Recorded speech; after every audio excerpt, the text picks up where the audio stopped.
Hello and welcome back to the Jumpstart. Hopefully you've just had the time to run away, grab a cup of coffee, do anything else that you needed to do, and now we can continue. We're back with the live section of this Jumpstart. The first section around the instructor-led lab that you've just completed, hopefully, was kind of pre-recorded, lets you go through that at pace, lets us make sure that everything's working properly. Thank you very much for doing the instructor-led lab. Hopefully it's really helped you guys to get a really good understanding of Azure Active Directory Sync, of multi-factor authentication, and some of the capabilities that we have that you can use for application access. If you weren't able to get through the entire lab, don't worry, because over the course of the next few hours, you'll find that the lab that you were using will stay alive. There's a little marker in the top right-hand corner of the lab environment that will tell you exactly how long that lab is going to live for.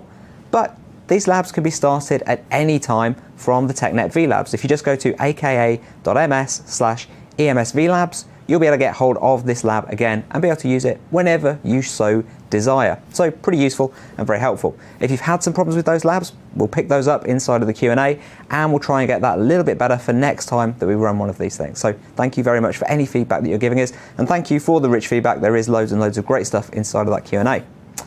So I'm now joined by Brad Anderson, Corporate Vice President of Enterprise Mobility here at Microsoft. Brad, thank you very much for joining me for this Azure AD Core Skills Jumpstart. That's great to be here. I think this is just such a wonderful opportunity for, so many people, have thousands of people who are doing this right now, and to, understand this, to have a hands-on experience and increase their skills. And, I think one of the biggest challenges we have right now is there's so much new capability, so much new technology continually streaming out. As you think about, we're updating these services every single month.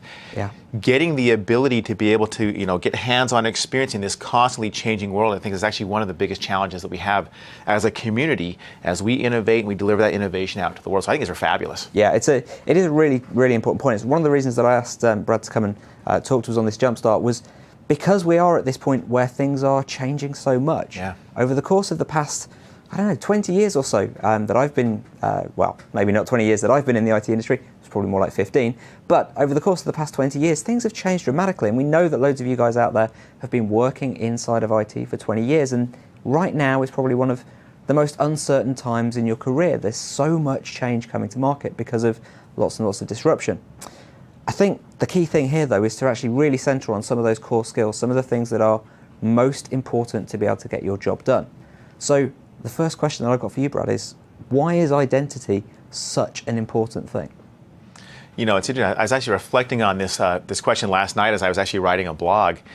And, I was reflecting on some of the things, the way that Satya's described it, and I thought he described it so well, where he talked about mobility is not about the mobility of the device, but it's about the mobility of the human and the human spirit. And if you think about what's happened over the last 5 or 6 years, we've transitioned from where users, individuals, employees, the people that we delivered services to, really had a single device that they worked on, a laptop, if you will. And this transition to now to where the average information worker has 3 or 4 smart devices that they carry with them, and their expectation, the demands that they have on all of us from an IT perspective is, let me be productive anywhere, anytime, any device. And so what that means is users need to be able to come in, correctly authenticate, identify themselves, and then get everything delivered to them that they need to do their work. Mm-hmm. Okay, independent of device. And so what truly everything bases around now is the identity. And everything bases around that identity in terms of what I'm supposed to get, how I'm supposed to get it, where I'm supposed to get it. It's more important than it's ever been in history. And those of you who know my background, I ran the directory team at Novell for a number of years. And so I've worked on identity for well over 20 years. And I can tell you it's more important right now than it's ever been. And maybe taking kind of a, maybe a bit of a negative view on kind of that. If you look at all of these attacks that we're all reading about, whether it's Sony, whether it's Anthem, go down the list. Most of these come to where an individual's user identity has been compromised, usually through some kind of a phishing attack. Mm-hmm. And then the attackers just come in and attack, and they spread laterally within an organization. But it all comes down to identity. And so you have to have strong identity management. You have to have strong identity capabilities where you're able to extend and kind of expand your reach out to the cloud services that users are now using, but also mirrored and integrated with machine learning and other data sets to identify when there is something odd, when there is something strange that is likely an indication that a user has been compromised and you're being attacked right through the front door of a valid user account. So, identity is important because that's the key to enabling humans to be mobile with their work, but it also is key for you to be able to track and identify when you're under attack. Yeah, and I think it's important when we start thinking about identity to actually pull back and remember that identity becomes one of the management planes that we use inside of an organization. One of the things that most of us in the IT industry actually over the past few years have completely internalized is the fact that Active Directory exists. And Active Directory is just there. And we've kind of started to take a lot of what Active Directory does for granted and not really question what the reason was that we actually did something in that particular way. So when we start thinking about, for example, group policy, one of the things that comes up a lot is, why don't we do group policy in the cloud? And I think the reason there is it doesn't actually make sense like it did when it was actually I actually think we do have group policy in the cloud. Yeah. It's called EMS. Yeah, it's called Intune, and that's literally the way we talk about it internally at the company. You know, if you actually reflect back to say, 1999, 2000, 2001, when Active Directory came out, there were two things that drove the initial adoptions or the initial deployments of Active Directory. It was Exchange, email, and it was group policy, which is management. If you look now, what's driving the early adoption, or it's not even early anymore, but the adoption of Azure Active Directory, which is our identity as a service. It's email, Office 365, and management, Intune and EMS. And so it's just super fascinating how history repeats itself. And in the same way that the early drive towards the directory 15 years ago was driven by email and management, that's 100% repeating itself in the cloud with Azure Active Directory now, with Office 365 and EMS. And that combination of Office 365 and EMS really is our enterprise mobility platform that enables users to be productive on all their devices. Yeah, and one of the things that we've had come up a couple of times in the Q&A so far, and folks, please feel free, ask questions inside of the Q&A, because that's what we're here for. We're here to get the answers that you want, so make sure you ask those questions. If it's a question for Brad, just start the question off with Brad, and that way I'll know exactly what I'm seeing there inside of the Q&A. But one of the things that we've had quite a lot is, can I use something like Azure AD in order to be able to sign into my PC? And right now I think the answer is no, but that might not always be the case.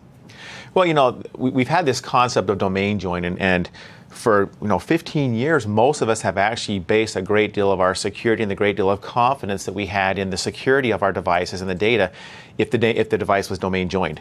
When you took a PC and you domain joined that, all the group policy could be applied, and there was good and bad with that. IT would apply lots of policy, but kind of the bad piece of that is they would introduce like 3 or 4 minute login times. And there was a bunch of pieces like that good intent, but the user experience was maybe not optimal.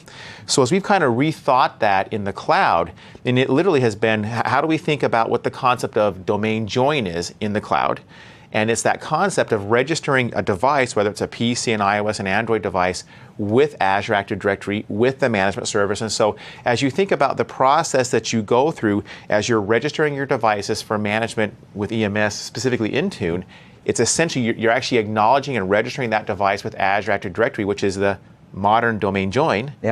And then EMS and Intune start to apply the various policies to the device, and Azure Active Directory, Azure Active Directory Premium starts to apply all the policies to the user's identity. So it's it's very synonymous with what we did with domain join and group policy and Active Directory, what we're doing now in the cloud with Azure Active Directory and EMS. Yeah, and one of the things that I think is incredibly important here is you have to be able to, draw those parallels, be able to see that what we do on-prem is very similar to what we need to do in the cloud, but they have to be different in the way that they're actually implemented. Of course, one of the fantastic things that we have about our architecture is that we've actually linked those two things together. We have this hybrid architecture. And one of the things that we've always believed is that, and as I've it's funny, I'm actually working on the Ignite keynote right now, and one of the things that I've been putting into the keynote is, what's the brand that IT wants to have in the future, and what's the characteristics and attributes that IT will be dealing with in the future. And one of those things I believe in, that most organizations are going to be dealing in a cloud-connected world. So you're going to have cloud capabilities running in your data centers, and you're going to be using cloud capabilities from a service provider and from a public cloud. And you need to have an identity that spans across all of those, and that's what Azure Active Directory does.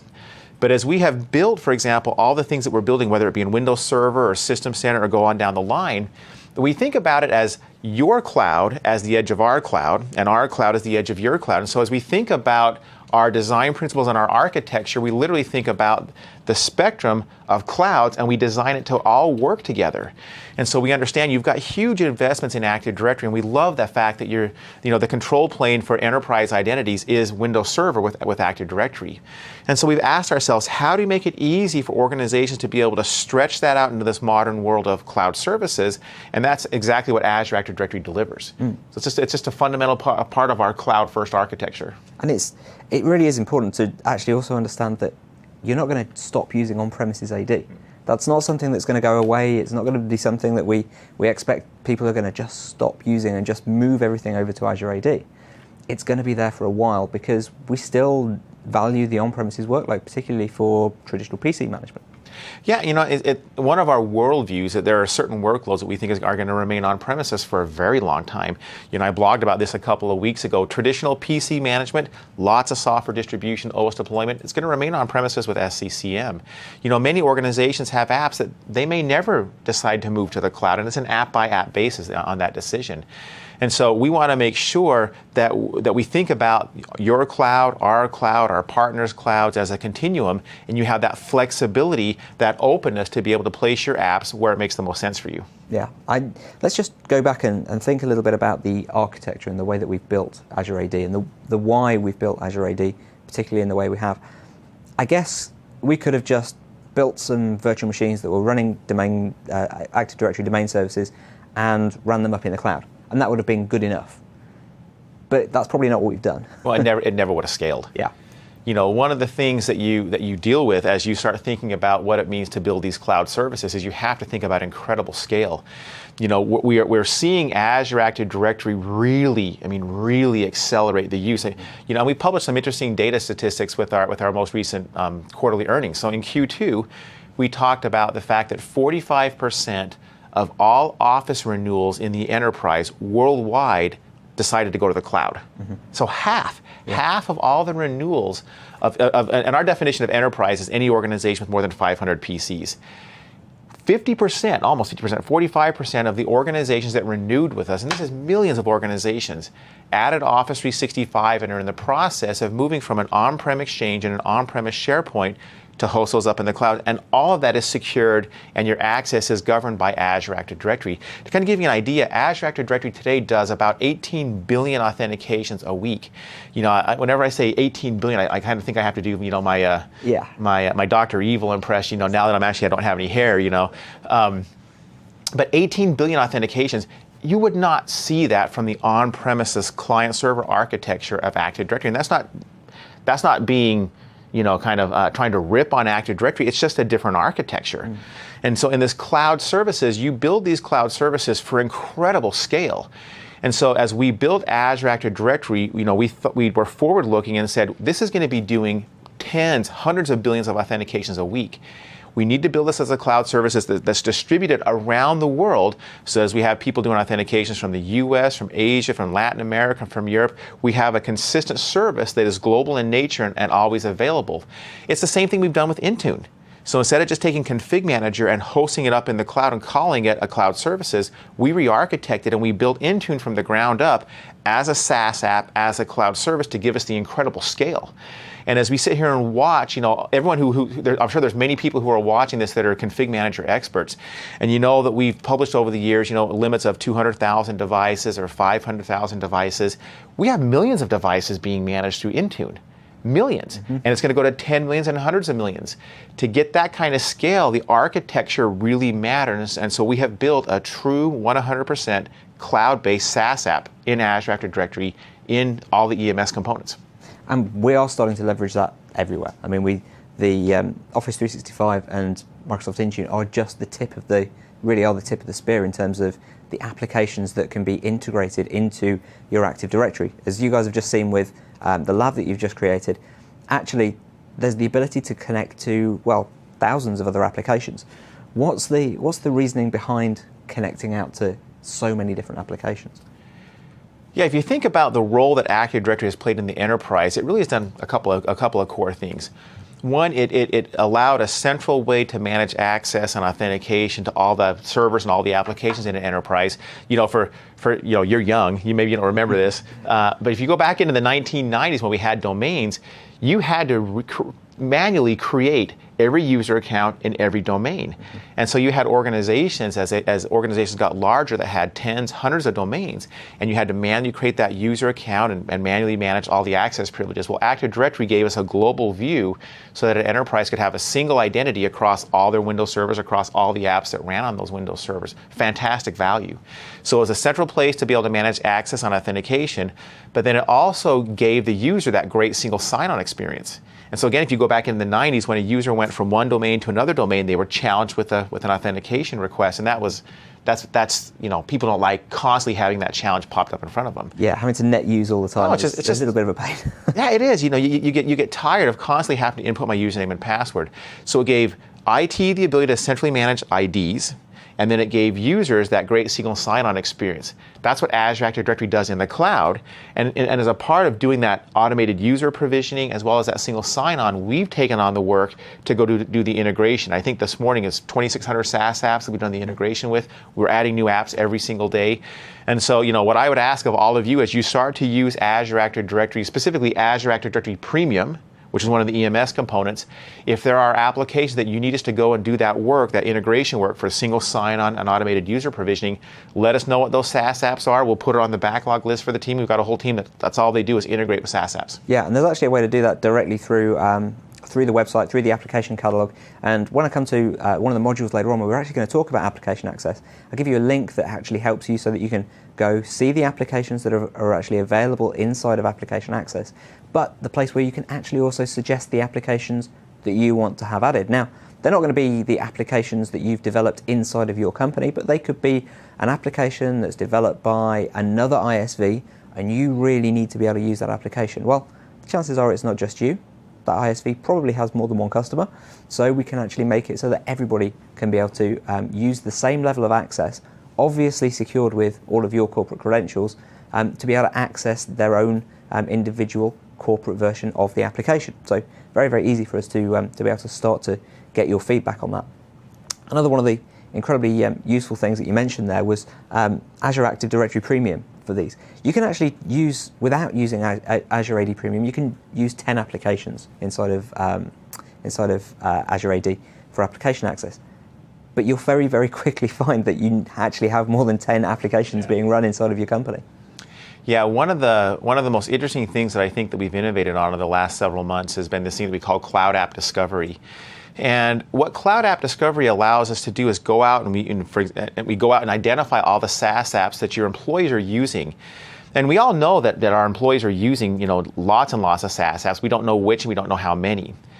And so what this allows us to do is go out and over a period of a few days or a couple of weeks, we're able to collect every SaaS app that's being used by which employees, how much content, how many transactions, how much data is being transferred. And for the first time, we're able to raise that up as a view to you that you can actually see, all the SaaS apps, which users are using which SaaS apps, and how many transactions and data is actually being transferred between each user and that SaaS app. And what this is all about is just giving you that visibility. The industry talks about shadow IT, the industry talks about users going around IT or users bringing in their own personal apps to work on, and we know that's all happening. And I think the organizations that are really forward-looking in this actually embrace that and say, hey, we want users to be productive.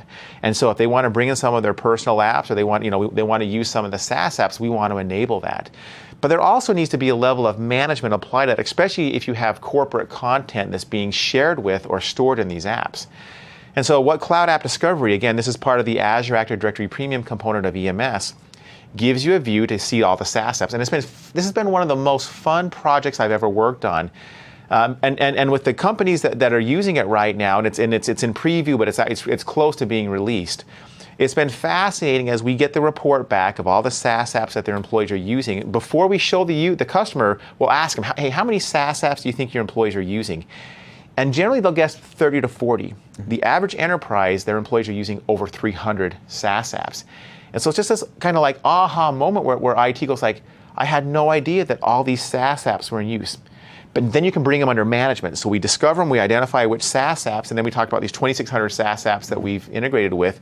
You can bring those under management, enable that great single sign-on, automated user provisioning, and that's just part of the EMS value proposition, but it's all centered around identity. It's a cool solution. Yeah, it's very, very, very clever the way that we've actually built this app, because you can not only take the applications that are available publicly inside of the gallery, but you can take an application which is inside of your company intranet and then proxy that using Azure AD application proxy through the same sign-on mechanism. So again, you're able to provide single sign-on to an on-premises application to people who are connecting anywhere from any mobile device across the internet, and do it completely securely with a lot less hassle than you probably had to do in the past in order to implement some kind of reverse proxy solution. So very, very cool, but it's all integrated into the same access control and the same application access inside of Azure AD.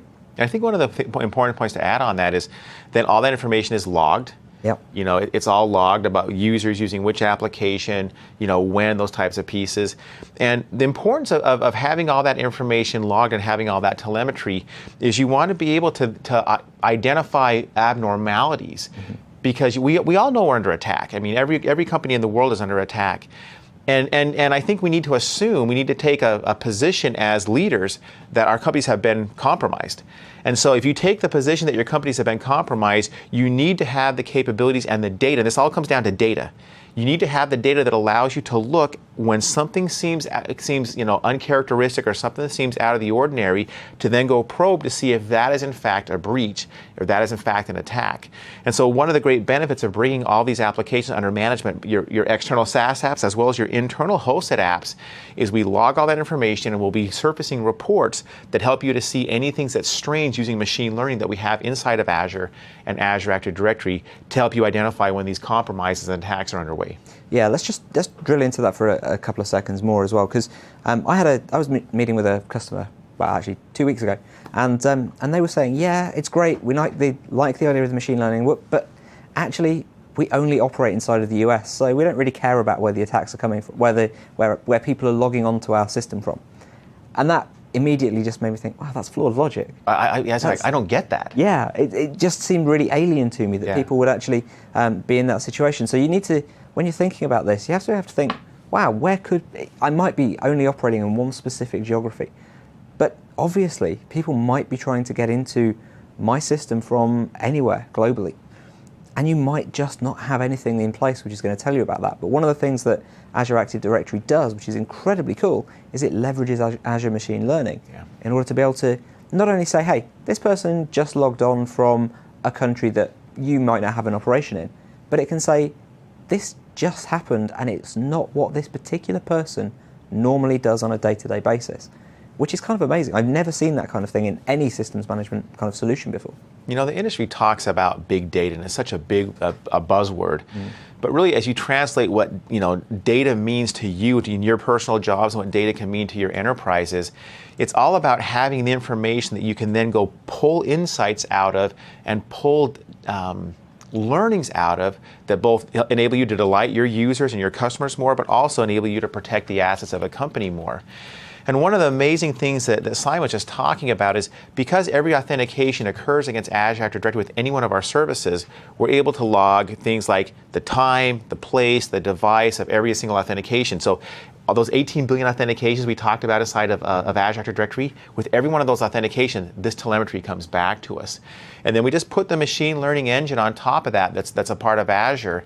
And then we feed in things like travel times, and we feed in different other data sets, which I'll talk about in a minute. And what that ultimately allows us to do is take all the data that Microsoft has, and I would argue that Microsoft has more data that can be applied to help you and your jobs than any company in the world. And so the way you should think about, the way we think about it is, we're taking every piece of data, all the telemetry from our consumer services, from our enterprise services, we bring that all together in a way, and then we logic over it with machine learning and apply it everywhere. And what that allows us to do is, for example, if a user logs in Redmond and then 30 minutes later logs in New York City, we know something's wrong because it's physically impossible to do that. So it doesn't even have to be out of the same, it can be in the same country. But machine learning and data, and one of the points that you'll hear me talk about more over the next coming months, is the value of data has to be something that you consider as you think about who your enterprise partners are. Because you want to partner with organizations that have big and diverse data sets that can be applied to you. And so one of the ways I would encourage you to think about this is, think about Microsoft's got your back. Think about the fact that we have these 200 services that we operate, Outlook.com, Hotmail.com, all of these services, every one of them generating incredible amounts of data, incredible amounts of learning. And the way we think about this is, hey, we're kind of like the cavalry coming in and help you to protect your personal assets, your corporate assets, by applying all the data that we have on your behalf. And let me give you just a wonderful example. A couple of years ago, we discovered that we were under attack by a particular organization. And once we identified the attack and we were able to fingerprint it, we were able to go take a look at our services and find out that, this was actually an attack that was being leveled against 10,000 companies. Mm-hmm. But because we were able to act on behalf of all the customers that we were hosting. This was a specific Office 365 thing. And because of that, we were able to provide protection instantly for all the organizations because of what we were learning about the attack that was happening to us personally. And there's this, there's example after example of that where we learn from our services, we learn through that telemetry, and then we apply it to all of our customers. Yeah, it's one of those big trends that I guess folks out there probably don't really see so much, but hopefully you'll start to see some of the fruits of this labor very soon. One of the big things about engineering the products inside of Microsoft now is that we're incredibly data-led, incredibly led by that telemetry. And I can't really think how we would build a product like Azure AD or a service like Azure AD without having the telemetry to tell us how people are using the service, how to improve the service and make it better. It's an amazing thing that we actually have that built in at the ground level to build a better service. Yeah, and from an engineering principle, as we build all these services, one of the most important things we do is instrument everything to bring the telemetry back, and the amount of data that comes back to us is incredible. And so, one of the I'll tell you one of the careers, if you've got something you want to think about a career path, or you've got children, data scientists and individuals who understand data and how to pull information out is going to be one of the hottest jobs for the next 10 or 15 years in all the world. Because we have so much data being collected. If you take a look at the projections on the amount of data that's going to be created over the next 10 years, it's just, it's exponential, the growth. In that data are insights that help us delight our customers better, provide a better service to our users, and protect the company. But you got to pull it out. And so you'll see us talking about concepts like Power BI and Big Data, Hadoop, Azure Insights. All of that has been built so you can take all the data that you have inside of your company as well as in the cloud, bring that together, and then find these gems of information that help you to do your job better. And it is when you can start to bring these things together, make those connections between the different systems, that actually you can really start to revolutionize the way that you're doing your job. And I want to go back again to application provisioning, application access control, because one of the things that somebody's raised inside of the Q&A here is, how can we think about making user provisioning better and easier? And we've actually done some specific work to what I personally, having been somebody who used to have to create thousands of user accounts on a weekly basis, I think this is amazing. The integration with Workday. Yeah, well, Workday is just one of them, right? Yeah. The concept here is, a user or an employee gets hired. They get created in the HR database. It could be Workday, it could be something on premise. Mm-hmm. But then we're able to bring that identity into Active Directory, and Azure Active Directory then automatically provision it across a number of apps. So we've done fantastic work with Workday, with Box and Dropbox and Salesforce.com, and there's a myriad of these. And what that allows us to do using the APIs that they've published is automatically provision the user account into their services. And like Salesforce has got a very rich API, so not only can we provision the user accounts, but we can make the user a member of specific groups and actually get very, very detailed in how that provisioning happens. And maybe even more important than user provision is the deprovisioning. Mm-hmm. I'll guarantee most companies have got individuals who have left their companies but still have access to the SaaS apps that they were given access to as an employee. Mm-hmm. And in many cases, that data may actually contain information that is confidential, and these employees may have gone to a competitor. And so not only can you provision the users, but Azure Active Directory, think about this as kind of the modern meta directory in the cloud, allows you to also deprovision the users from the various SaaS apps if the user leaves or for whatever reason needs to be disabled. Yeah, and that actually could be could be very, very nice workflows. One that we've seen used is HR hires somebody using Workday. That person is actually hired into the sales department. Automatically, Azure AD understands the attribute that they're in sales, so they get added to a group which automatically provisions Salesforce for them. So as a sales user, they're in that group. Then they decided that a career change is needed. They move from sales to marketing. They no longer need access to the Salesforce application, still work for the company. HR moved them from the sales department to the marketing department, just changed their management chain inside of Workday, and then that automatically just filters through, deprovisions them from Salesforce without IT having to do anything around that at all, saving you guys a whole ton of time around that particular piece of work. And it's actually really simple to set up a workflow like that because we've built Azure Active Directory from the ground up to work that way. And that automation is key. One of the things that we certainly have learned as we're operating these incredibly large services is you die if you don't automate. And without automation, if you have to have human intervention, humans make mistakes, we all make mistakes. And so if you can automate everything through these workflows and through these processes, and it's all automated, it's faster and it's less error prone. Yeah, definitely. It is about reducing error as much as you possibly can inside of the entire environment. Another question that we've just had as well is, if an employee has a personal logon to a business-related application, is there anything that we can do around that? Well, I guess the first thing is that actually we're going to spot that using the Cloud App Discovery tool. Yep. And then that information is going to allow you as IT to go to that SaaS application vendor and actually get the user account merged back into their usual corporate sign-on. And then from that point forward, they're going to be in a good position. One of the things that I hope we were able to accomplish as an industry with most of these SaaS apps and the applications is many of them have to have kind of like two personas. Mm-hmm. You need to have a corporate side and you need to have a personal side. And I'll just use OneDrive as an example. I love OneDrive. OneDrive gives me access to all my corporate documents, all my user documents anywhere in the world. And I, as a user, if I'm sitting in Word, sometimes I'm in Word and I'm doing things, for the scout troop that I work with or things that I'm doing for work. But when I do a file save as, I have the ability to make that decision. Is it a personal doc? Is it a corporate doc?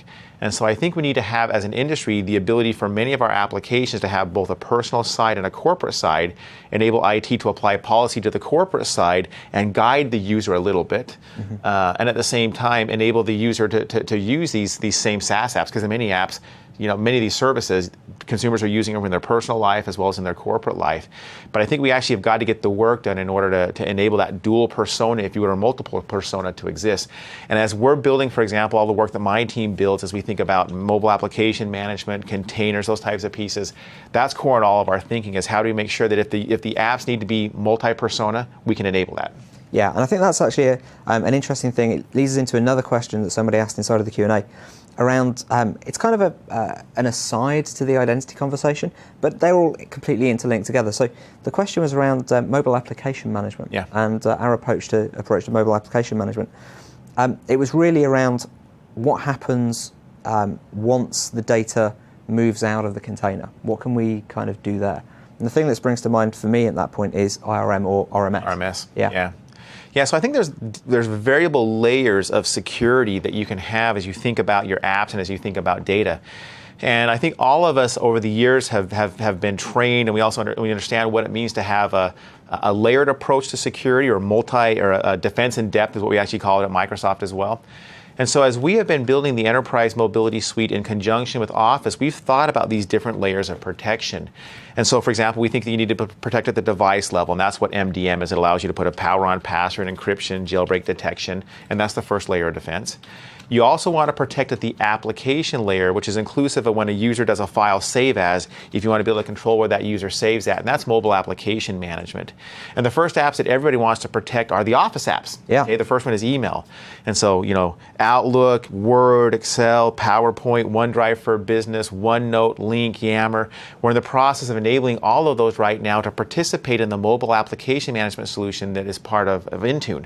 And those Office applications will only participate in the Intune mobile application management. So if you want to have that layer of security where you can put policies on the applications and on the data being used in the applications, and you want to do that with the Office mobile apps, you have to use Intune to do that. You cannot do that with Mobile Iron or Good or AirWatch or anybody else in the industry. And there's two reasons for that.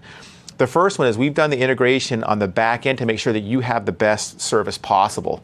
And so we've integrated Azure Active Directory, Intune, and the Office applications, Exchange and SharePoint, so that if something goes wrong, we have that end-to-end view of performance and availability, and we can troubleshoot it quickly and get you a fast time to resolution. The other is just a simple matter of economics. There's no way that we could take the 7 Office apps and support many containers, because soon we would be managing hundreds of different applications in the various stores, and it's just not doable. So mobile device management protection, mobile application management protection, but if you even want to put an additional layer of protection on that, we believe that files should become self-protecting. That a file should understand who has rights to open the file, what rights they have to the file, and when they have access to the file. And so with Azure RMS, we literally have that ability to be able to, when I do a file save as or when I do a share, we can embed, hey, I'm going to give Simon access to this file. Simon's going to have read access, but he's not going to have read and write access. And I'm going to say that Simon can have access to this until May 31st. Mm-hmm.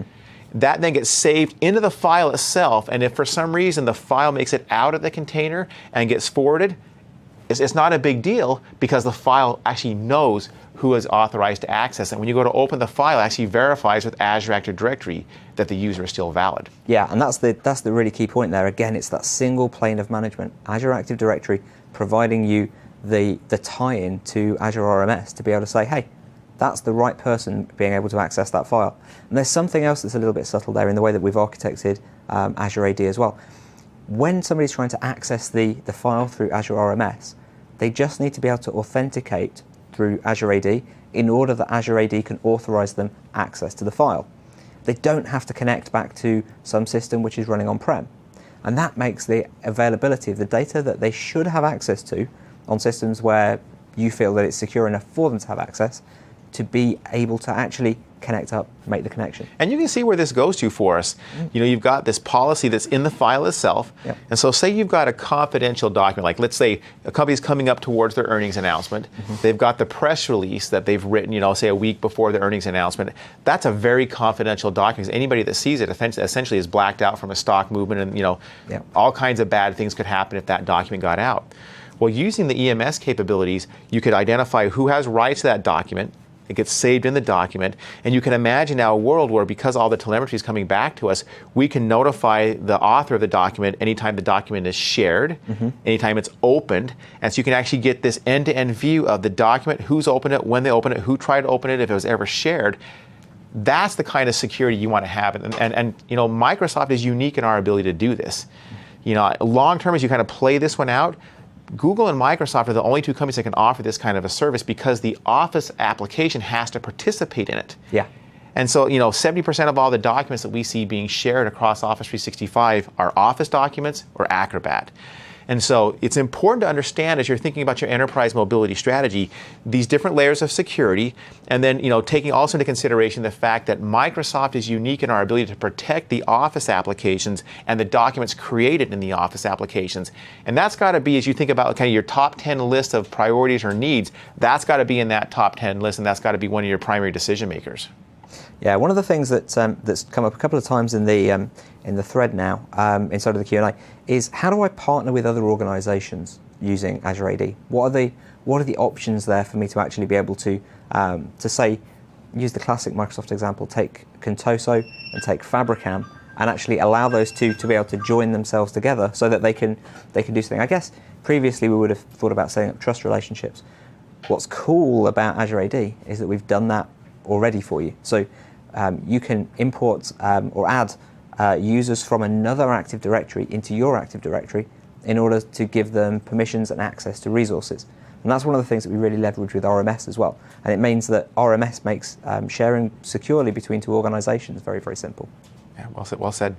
So the next thing that I want to just pick your brains on a little bit here, and another question that we've had from the Q&A is, what's the plan with Configuration Manager? Lots of folks out there are kind of thinking, Azure Active Directory, it's great, it's the cloud service, it's one of those management planes that we're going to be using going forward. What are your thoughts on and worldviews on where Configuration Manager is going? Yeah, Config Manager, in many ways I kind of think about Config Manager as a sixth child. I've been working on Config Manager now for 12 years, 7 different releases. And it's remarkable. It's just been a remarkable product to see the usage increase on this. When I took over the SMS product back in 2003, SMS had about 26-27% market share. Now, as we take a look at the market share, and what I look for market share is I just go into our sales tools and I take a look at the number of customers that have domain joinable copies of Windows, and then look at the number of licenses we've sold from Config Manager and do the math on that. It's over 70% market share, and quite literally every single quarter, System Center Configuration Manager takes a full point of market share in the industry. It's been remarkable. And as we've been building, Intune, it actually has been the same team. And so if you kind of go back when I first started the Intune project, as we kind of had this view that some of this mobility management would need to move to the cloud, we actually chartered, a team to build that, and then we merged that with the Config Manager team. And so the team that's been building Config Manager and Intune is one. It's actually the same team, because we wanted to leverage all the expertise with Config Manager as we built this cloud services. Now, the way we think about this, and certainly what we're hearing from all of you, is Config Manager is going to be a core part of your business and a core part of your processes for many, many years. If you're doing sophisticated PC management, you're likely to continue to use Config Manager for a long, long time. So we have actually, taken that fact, and we have actually beefed up the resources that we're doing in Config Manager. And specifically, what we've been working on in Config Manager is a couple of things. I think I blogged about this a couple of weeks ago. One, there's all kinds of work that we're doing inside a Config Manager to light up Windows 10. And quite literally, the Config Manager team and the Windows 10 organization effectively live together, because as the Windows 10 team is thinking about how they get Windows 10 deployed across the enterprise, they know it's going to be Config Manager across the world that's doing that. So all the new capabilities that are being built inside of Windows 10 have been being built in conjunction with the Config Manager team, so that as soon as that comes out, we can light those capabilities up, get Windows 10 deployed. And there's a bunch of new things that we're going to talk about at Ignite that the enterprise will be interested in terms of new capabilities in Windows 10 that'll then be managed through Config Manager. And certainly, as we're thinking about that first day keynote, Satya will kick it off, and there'll be 3 hours of keynotes, and I'll be one of those. We'll be talking about the work that Config Manager has done with Windows 10, which there's some really cool things that the enterprise is going to like. That's one area. Mm-hmm. Another big area of investment that we've been making in Config Manager is basically making Config Manager even more cloud connected. Fundamentally, we believe that all of our on-premises products have got to be much more agile in our ability to update them, just to keep up with what's happening. And so all of you, that are using Config Manager are probably aware of what we call Weave, W-E-A-V-E. Weave allows us to take capabilities as we add functionality in Intune. We are able to weave that down to Config Manager on premises and then light that up in the console. But because of some of the limitations that we've had in Config Manager, we've not been able to light up all 100% of the capabilities that we're putting into Intune. So one of the biggest areas of investment we've done over the last 6 to 7 months is making all of the updates that are going to Intune weavable to Config Manager. So as we come out over the next several weeks, and it's going to be weeks, we'll be talking about all the new capabilities coming into Config Manager, you'll see that the capabilities to weave more, to have Config Manager be more cloud connected, have been dramatically increased, dramatically improved. And as we think about Config Manager and Intune, we now think about those as one continuum. Mm-hmm. Intune becomes the edge of your Config Manager deployment. And as more and more organizations move into the cloud, we'll think about Config Manager as the edge of the Intune service. So you can imagine a world out here in the future where we're doing software updates and OS deployment from the cloud. Mm-hmm. But if you're doing heavy amounts of OS deployment from the cloud, you're probably going to want to have a cache down on premises for all of your devices to get that. Well, that's going to be Config Manager. And so in the same way that I mentioned at the beginning of this, we think about our cloud as the edge of your cloud and your cloud as the edge of our cloud. We think about Config Manager and Intune as the edge of each other. Cool. So that's a pretty good tease for some of the things that are coming up. Yeah, there's a lot. In fact, we just allocated 3 new classes at Ignite specifically to SCCM and Windows 10.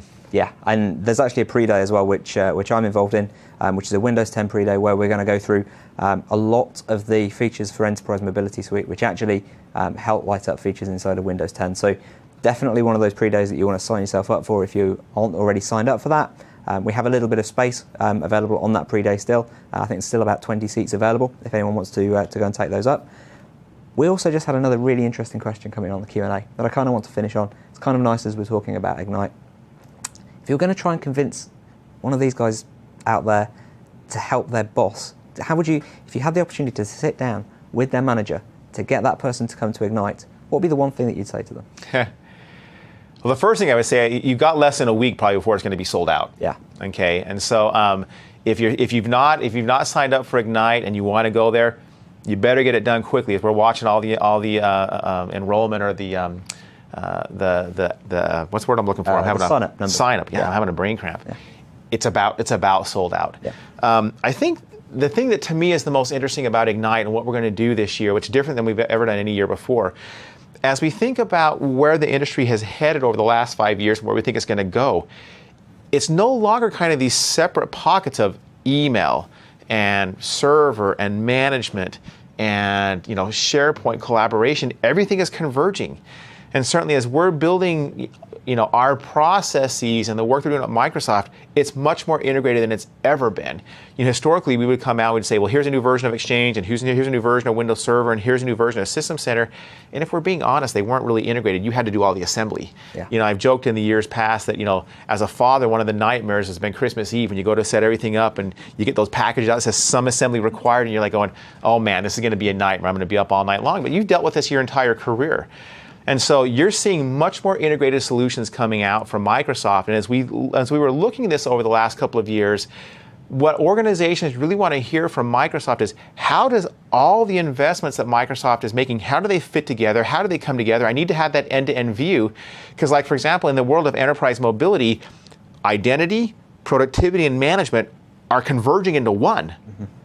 And so what you're going to see at Ignite now is you're going to see that all-up view of what we're doing. And as we built these keynotes, Satya will kick it off. Joe Belfiore is going to talk about kind of the future of work. Gurdeep's going to talk about the future of productivity. Joe's going to talk about the future of devices and the user. Gurdeep's going to talk about the future of work and of productivity. And I'm going to talk about the future of IT. Satya is going to help us pull all that together into one big keynote where it's just going to be this continuum, not three separate keynotes or four separate keynotes. You'll see an all-up view from Microsoft about how all the different pieces fit together with the operating system, with Office and productivity and management. So that's the big changes. It's all coming together in one integrated view. Yeah, and one of the things that if you can't convince your boss to get you to Ignite, one of the things that we're going to do is we're going to run a live stream so that we can get some of the folks on after they've delivered their sessions and try and get you some of that insider information on Channel 9 so that you can actually understand some of that kind of information. You'll be able to find links to that on the Ignite site itself. Brad, thanks very much for coming along and explaining to us why we've done what we've done with identity at Microsoft and where we're going with that. Over the course of the next couple of hours, I'm going to take you through with myself and Nasos. We're going to go through some of the how. How do you put some of this stuff in place? Lots of the questions that you've been asking inside of the Q&A, I'm going to answer as we start to go through, start to dive into the nuts and bolts, really show you what's what with users, what's what with groups, how synchronization works, how you can configure and customize synchronization, how you can take application access and really make that work for what you're trying to deliver, and also how you can use tools like Azure Multi-Factor Authentication in order to be able to really secure the solution that you're delivering out to the customers inside of your organization. I just want to leave each module on a set of resources, and in this case, because we've been talking with Brad, we've got Brad's Twitter account. You can connect with Brad on Twitter at any time. Please do. He's interesting and very fun to follow, and is actually always up for answering any questions that you guys pose on his Twitter account. Also, the blog. Brad's blog has tons and tons of information on there. It's kind of the insider view as to exactly what's happening from the person that runs the product teams that are building this kind of stuff. Actually, one of the most followed blogs in the company now. Yeah, it is absolutely incredible. And some of those blog series, the architecture series, really fabulous to understand the nitty-gritty around why we're building things in the way that we are. And also the Endpoint Zone, which you and I do on a monthly basis. We'll be back in the studio in just a couple of weeks' time to record the next episode of that. And again, we're getting pretty good feedback on that series, so hopefully you guys will enjoy it. It's now time for you guys to take another 10 to 15 minute break whilst we go away, grab a cup of coffee, and then we'll come back and we'll get on with having a look at users.